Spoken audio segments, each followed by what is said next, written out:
আমি এবং আমরা দুইজন প্রথমে রিলেশন করে বিয়ে করি এবং আমাদের বিয়ের বয়স 1 বছর 2 মাস প্রায় চলছে। এখন সমস্যাটা হচ্ছে তাদের আর্থিক অবস্থা একটু খারাপ হয়। আমার বাবা-মা আমাদের বিয়ের সম্পর্কটা মেনে নিতে অস্বীকার করেন এবং তারা বলেছে যে আমি যদি 7 বাচ্চার মাও হই তাও তারা এই সম্পর্কটা মেনে নেবে না। এখন আমি 1 বার না 2 বার না 3 বার না আমি 4 বার আমার স্বামীর কাছে আসি।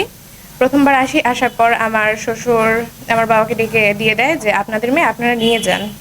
এখন আবার আমি ২য় বার নিজ ইচ্ছায় চলে আসি আমার হাসব্যান্ডের কাছে। আসার পর তারপর আমার শ্বশুর আমার বাবা বলে যে আমরা একটা মীমাংসার মাধ্যমে আসি যেহেতু মেয়েটা 2 বার করে এসেছে। এখন আমার বাবা বলে যে না আমরা মীমাংসা করব না। তারপর আমাকে ৫-৬ জন মিলে ধস্তাধস্তি করে নিয়ে যায়।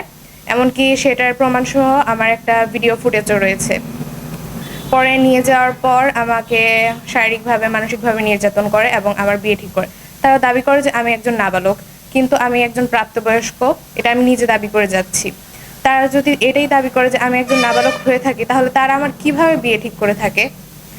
এখন তারপরে এইসব সহ্য না করতে পেরে আমি আবার ৩য় বারের মতো চলে আসি আমার হাসব্যান্ডের কাছে।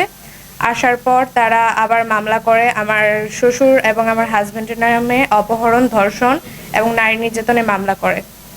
করার পর তারা পুলিশ দিয়ে ওয়ারেন্ট বের করে আমাদেরকে নিয়ে যায়। আবার নিয়ে যাওয়ার পর ওদের দুইজনকে কোর্টে চালান দিয়ে জেলে পাঠিয়ে দেয়। তারা একটানা ১৭ দিন জেলে থাকে আর ওই দিক দিয়ে আমাকে বাসায় নিয়ে চলে যায়। নিয়ে যাওয়ার পর তারা আরও অনেক মানসিকভাবে শারীরিকভাবে আমাকে নির্যাতন করতে থাকে। তারপর সেগুলো আমি আবার সহ্য না করতে পেরে এসে পড়ি। ৪র্থবারের মতো আসার পর তারপর তারা আবার ওয়ারেন্ট বের করে আমার শ্বশুরকে এখন বর্তমানে গাজীপুর জেলে রাখছে। তিনি ১২ দিন ধরে জেলে আছে। তারা মূলত তাদের টাকা দিয়ে এইসব করছে। এখন যদি আমি শেরপুর কোর্টেও যাই, জজও আমার কথা শুনবে না।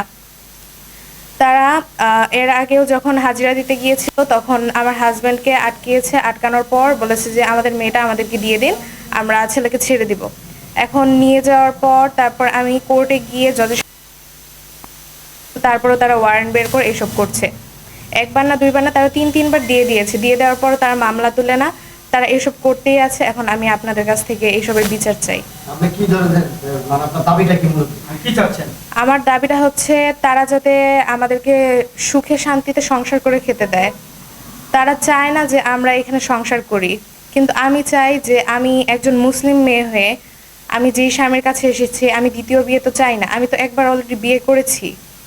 এখন তারা চায় আমি যাতে আরেক জায়গায় গিয়ে ওরা মানে ওদের পছন্দ মতো বিয়ে করি, কিন্তু আমি তো সেটা চাই না। আমি তো আমার পছন্দ মতো দেখে এসেছি।